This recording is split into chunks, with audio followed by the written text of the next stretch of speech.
Dear students, ಭೂಮಿಯ ಮೇಲೆ ಹಾಗೂ ಚಂದ್ರನ ಮೇಲೆ ಯಾವುದೇ ಕಾಯದ ತೂಕವನ್ನು ನಾವಿಲ್ಲಿ ಪ್ರಾಯೋಗಿಕವಾಗಿ ನೋಡೋಣ. ಮೀನ್ಸ್ ಇಲ್ಲಿ ನಾವು ಒಂದು ಸೆಟ್ಟಿಂಗ್ ಮಾಡಿದ್ದೀವಿ ಅಷ್ಟೇ. ಅಂದರೆ ಈಗ ನಾನು ಒಬ್ಬ ವಿದ್ಯಾರ್ಥಿಯ ತೂಕವನ್ನು ಪ್ರಾಯೋಗಿಕವಾಗಿ ನೋಡ್ತಾ ಇದ್ದೀನಿ. ಎಲ್ಲಿ? ನಮ್ಮ ಭೂಮಿಯ ಮೇಲೆ. ಅಂದರೆ ತೂಕವು ಭೂಮಿಯ ಗುರುತ್ವ ವೇಗೋತ್ಕರ್ಷವನ್ನು ಅವಲಂಬಿಸಿದೆ. ಓಕೆನಾ? ಈಗ ತೂಕ ಎಷ್ಟಿದ್ದಾನೆ ನಾವು ನೋಡೋಣ. ಇಲ್ಲಿ ನಾವು ನೋಡ್ತಾ ಇದ್ದೀವಿ. ಸೊ ಈ ವಿದ್ಯಾರ್ಥಿಯ ತೂಕ 44 kg ಇದೆ, ಹೌದಲ್ವಾ? ಹಾಗಾದರೆ ಅವನು ಚಂದ್ರನ ಮೇಲೆ ಎಷ್ಟಿರ್ತಾನೆ ಅಂತೇಳಿ ಕಾಲ್ಪನಿಕವಾಗಿ ನೋಡೋಣ. ಓಕೆನಾ? ಇದು ಆ್ಯಕ್ಚುಲಿ ಸೆಟ್ಟಿಂಗ್ ಮಾಡಿರೋದು ಇದೇ ವಿದ್ಯಾರ್ಥಿ. ಯಾರು? ಜೀವನ್ ಅನ್ನೋ ವಿದ್ಯಾರ್ಥಿ ಚಂದ್ರನ ಮೇಲೆ ಹೋದರೆ ಅವನ ತೂಕ ಎಷ್ಟು? ಯಾಕಂದರೆ ನಾವೀಗಾಗಲೇ ಅನುಪಾತವನ್ನು ತಿಳ್ಕೊಂಡಿದ್ದೀವಿ.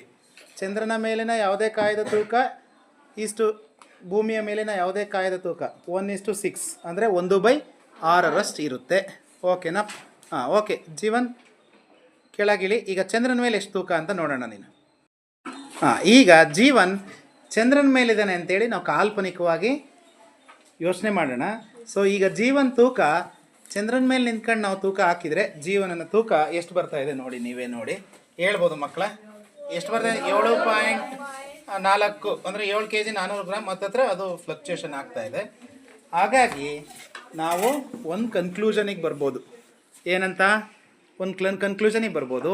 ಏನಪ್ಪ ಅಂತಂದರೆ ಚಂದ್ರನ ಮೇಲಿನ ಕಾಯ್ದ ತೂಕ ಹಾಗೂ ಭೂಮಿಯ ಮೇಲಿನ ಕಾಯ್ದ ತೂಕದ ಅನುಪಾತ ಏನಿರುತ್ತೆ ಅಂದರೆ 1:6 ಅನುಪಾತದಲ್ಲಿ ಹೇಳೋದಾದರೆ, ಭಿನ್ನರಾಶಿಯಲ್ಲಿ ಹೇಳೋದಾದರೆ 1/6 ಅಂತ ಹೇಳ್ಬೋದು.